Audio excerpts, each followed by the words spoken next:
Përshëndetje të nderuar miqtë e mi, ja ku po ritakohemi sërish me mua Tirona Lilin ditën e sotme në këtë maraton të gjatë për të komentuar pak Big Brother VIP Kosovën dhe lojën e strategjisë. Big Brother VIP Kosova po bën një strategji shumë interesante, po bën diçka të çuditshme. Edi dhe Dolce.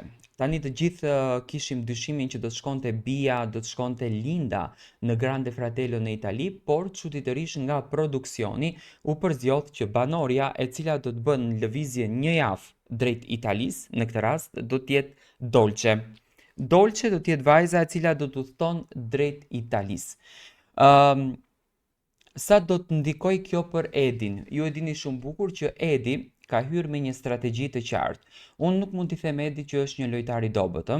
Edi është një lojtar i cili ka qenë vitin e kaluar në një Big Brother që ka qenë më i zjarrt se i këtij vitit.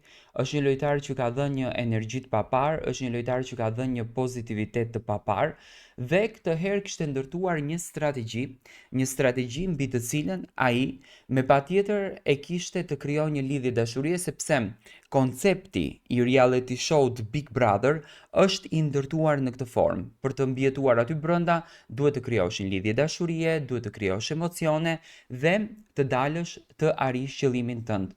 Dhe pikërisht lindi marrëdhënia me Dolçen. Ato mbrëm folën pak e shumë për marrëdhënien e tyre, folën për ndjesinë e tyre, por nuk është se i konkretizuan gjërat, edhe pse është shumë herët, por unë gjithmonë e them, brenda shtëpisë së Big Brotherit asnjëherë nuk është herët, sepse është ambienti i tillë.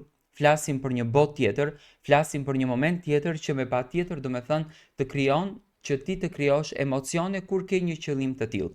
Dhe Edi që në momentin e parë i vuri syrin Dolçes.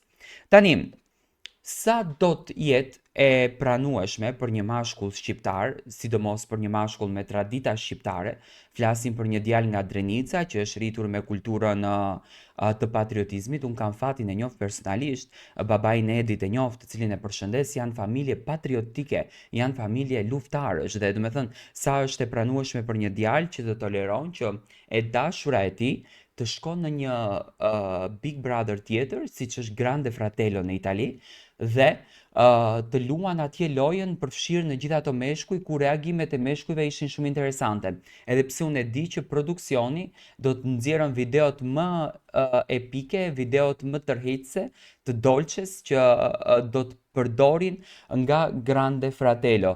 Do të shohim se si do ta përjeton Edi, a është kjo një mundësi që Edi dhe Dolçe të ndahen, apo është vërtet një mundësi e mirë për Dolçen që të udhtoj drejt Italisë. Na ndiqni me subscribe, takohemi në videon e radhës.